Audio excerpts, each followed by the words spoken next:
And finally, new rule, stop saying that Whoopi Goldberg getting yanked from The View right after she attacked me on The View is karma. There's no such thing as karma, sorry. Sorry, but life is random. The only word to describe it when a big game hunter gets trampled by an elephant and then eaten by lions is hilarious.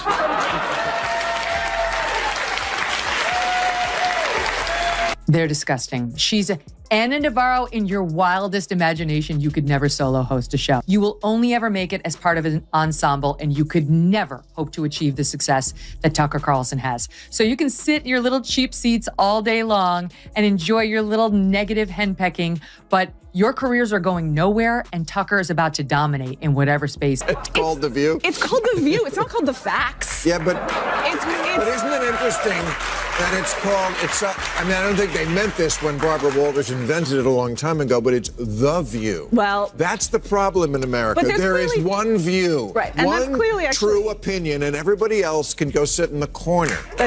Welcome back to Codago's Reacts. Thank you for being here. Now let's dive in. It all began when Whoopi Goldberg took a swipe at Bill Maher on The View, a quick jab during a segment, probably thinking he wouldn't say anything back. But what followed was explosive. I want to talk about Whoopi Goldberg because I got so many texts this week because she attacked me the week before. Sure. So everybody was like, oh, Bill, I get you're enjoying the karma. First of all, I'm going to talk about this at the end of my show next week, teaser. But there is no thing as karma, okay? Get over that. Whoopi attacks me on a regular basis. She says stupid shit on a regular basis. They just happen to coincide. A tidal wave of backlash hit fast and hard. Loud, sharp, and calculated Maher didn't just respond. He ripped the whole stage down from a distance. No need to join the panel or share a fake smile over coffee. He went straight for the foundation of The View and tore it apart piece by piece.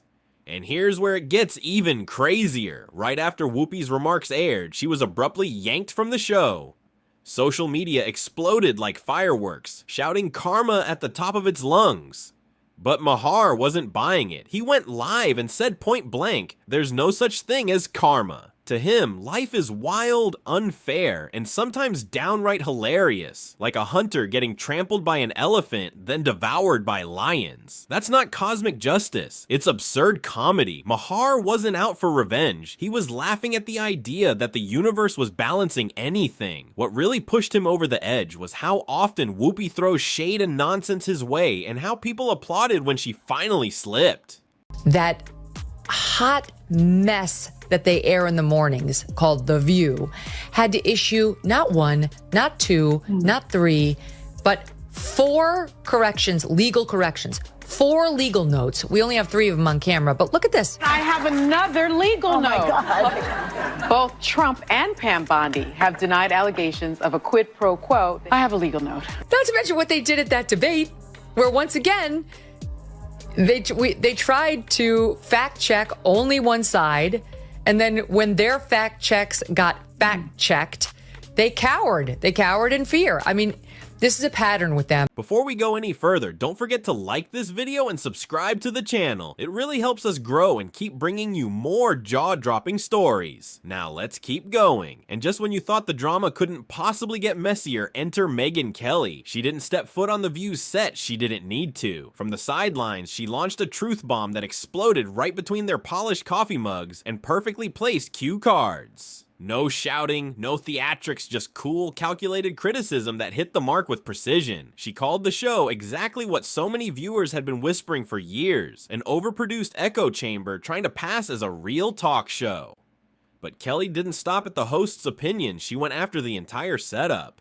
According to her, those women weren't having real debates, they were following a carefully crafted script of synchronized outrage.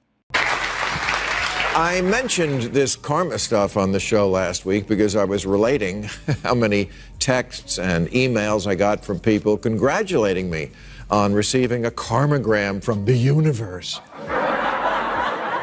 in the form of Whoopi Goldberg's chastisement. So I thought this would be a good time for a little tutorial on karma, which, as Americans understand it, is nothing more than an extension of the common logical fallacy called post hoc ergo propter hoc. One person talks, the others nod along in blind agreement, and any guest who dares to offer a fresh perspective gets shut down instantly. There's no real dialogue happening, just a staged performance. Kelly slammed the non-stop cycle of virtue signaling, the one-size-fits-all mindset, and the fake brand of empowerment that turns vicious the second someone pushes back. And here's the most shocking part, the ladies of The View didn't even respond. No fiery rebuttal, no snappy comebacks, just dead silence. As if deep down they knew her words had struck a nerve. One woman, one microphone, and absolutely no mercy. And somehow, that single takedown hit harder than an entire week's worth of The View episodes combined. Donald Trump will be sworn in as the 47th president of the United States, yay, on January 20th of this month. Not everyone's happy about it, and many people would like us to be more focused on the insurrection that he personally unleashed, if you ask them. As we discussed earlier, they think it's as bad as like the Holocaust, and you don't have to take my word for it. Here is Sunny Hostin of The View. January 6th was an atrocity. It was one of the worst moments in American history. And when you think about the worst moments in American history, like World War II, things that happened, like the Holocaust, chattel slavery. Yeah, the January 6th is right up there next to the Holocaust and slavery. Now, this is where the fire really started. Megyn Kelly didn't just toss a little shade, she dragged the entire table with her. She said The View was the kind of place where logic goes to die, and everyone's just shouting half-baked opinions they barely glanced at 5 minutes before going live. Her words? Absolutely savage. She compared it to sitting in a class taught by people who never even read the material. Then she dropped a bomb. The View had to issue 4 legal corrections. Not 1, not 2, 4 times they had to walk back what they said on air because they got it wrong. And here's the kicker, they only admitted to 3 of them on camera. That's how messy it's gotten. Kelly didn't hold back. She said the hosts aren't just misinformed, they're reckless. And when they try to fact-check others, they end up needing fact-checks themselves. But it didn't end there. She went further, accusing them of turning every debate into a soap opera-level meltdown. And by the way, out there, that hat that you keep wearing, that red hat that says Make America Great Again, that tells people that you go along with this. So you might as well just put a swastika on the hat. Don't do that. Let's not do that. Because we see it anyway. I'm not going to defend Donald Trump ever, but I would never say that we should put the swastika on the cap, because I think you can hate Donald Trump. You can't hate everybody who likes him. It's half the country. I don't want to live in that country. I don't want to live in the country where I hate half the country, and I don't hate half the country. How dare you disagree with me? Instead of giving viewers real arguments or balanced viewpoints, they serve up emotional chaos wrapped in smiles. It's like a group therapy session for politically confused celebrities. Kelly didn't just critique, she dissected each host with surgical accuracy. Joy? She joked that Joy still acts like her boyfriend dumped her back in the 80s. Sunny Hostin, walking around like her law degree makes her morally untouchable. Alyssa Farah Griffin, supposedly the conservative voice, but Kelly said she's about as believable as a vegan at a Texas barbecue. And then there's Whoopi, part moderator, part napper. This wasn't a critique, it was a total demolition job. And while Megyn Kelly was calmly picking the show apart with sniper-like precision, Bill Maher came barreling in like a wrecking ball, grinning the whole time. I'm old enough to remember when it was the conservatives who hated the Jews. That's what Maher said, cutting, controversial, and unflinching. I'm old enough to remember when it was the conservatives who hated the Jews. Yeah.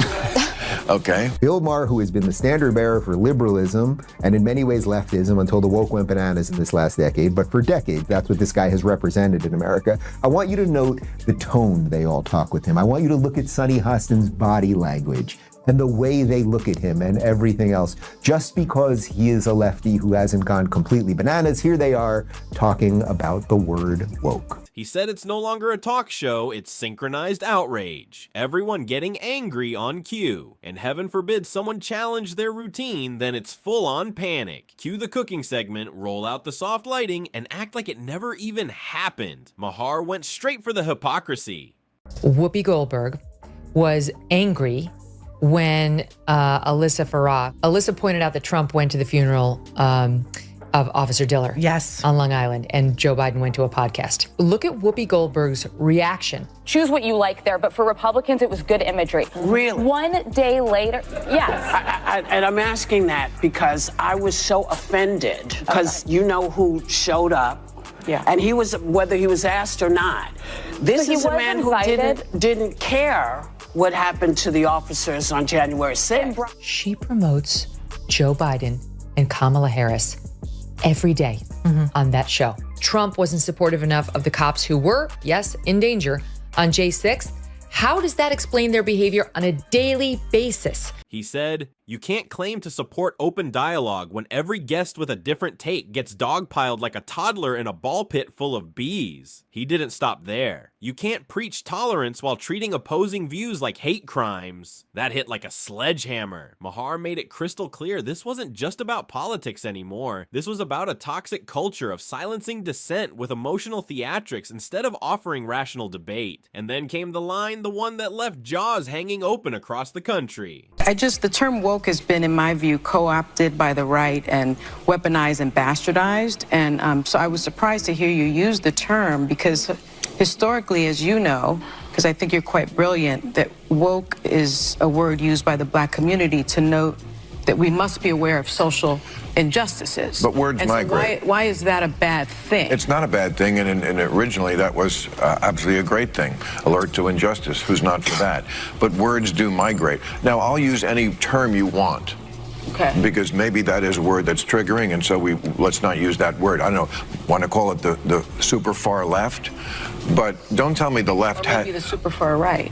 Well, he's talking about the left. Well, then okay, but we talked about that. I mean, I think we agree about the danger of the super far right. You can hate Trump, but you can't hate everyone who likes him. That was a direct hit, clean, cutting, and impossible to ignore. Maher reminded them that half the country supported Trump at some point, writing all of them off as evil isn't progress, it's pure delusion. And here's what made it so powerful. Maher delivered all of this without ever raising his voice. No shouting, just brutal truth wrapped in calm confidence and a sly smirk. Not a single host could lay a finger on him, but the damage wasn't done. He kept going, and this time he aimed straight at The View's carefully crafted image as a safe space for women's voices. He exposed it for what it truly is, a toxic clique that shuts down any woman who dares to think differently. And he didn't just say it, he proved it. Megyn McCain, gone. Candace Cameron Bure, gone. We had a discussion on The View about world superpowers from the sound of it. That's how they got into it. And Sunny Hostin made some comments about patriotism and America and Black America. It's all in there, Jason. I mean, it's all in there. I'm going to tee it up. It starts with Alyssa Farah, who's supposed to be the Republican commentator. And then you'll hear Sunny jump in. And just when you thought Megyn Kelly was done, she came back swinging with the kill shot. She didn't just go after the tone or the content. She tore down the entire formula like a failed school experiment. Her message was razor sharp. Yelling louder doesn't make you smarter. And just because 5 people agree on something doesn't mean they're right. It just means they've built an echo chamber wrapped in throw pillows and catchy mugs. Kelly compared watching The View to sitting in a class led by people who never cracked open the textbook. Every segment, every topic felt like improv based on headlines they barely understood, and yet they acted like experts. But what made her takedown so brutal was her calm. No shouting, no interruptions, just precise truth. Every word hit like a slow motion punch. And when she finished, nothing. No response from The View, no on-air comeback, not even a heated segment, because how do you argue with someone who isn't even in the room but still managed to tear your whole house down? That's when it hit. Kelly didn't just criticize The View, she exposed it, and they had no defense. Then Bill Maher turned the spotlight on how The View handles serious politics, especially anything Trump or January 6th related, and what he revealed was downright humiliating. He played clips of Sunny Hostin comparing the Capitol riot to the Holocaust and slavery. Yes, that level of absurdity. Maher didn't even need to exaggerate. It was all broadcast word for word on national television. He showed that The View has a pattern when it's about Trump. It's not just critique, it's a meltdown. Everything suddenly becomes the worst moment in American history, and if someone tries to calm it down or offer a balanced view, chaos explodes. Maher mocked their spiral, saying The View doesn't have discussions, it has televised tantrums. He even brought up the MAGA hat debate, where a host said wearing it was like wearing a swastika. Maher didn't defend Trump, but he called out the insanity of that comparison. Hating Trump is one thing, but hating half the country for voting for him, that's a whole new level, and Maher couldn't stand it.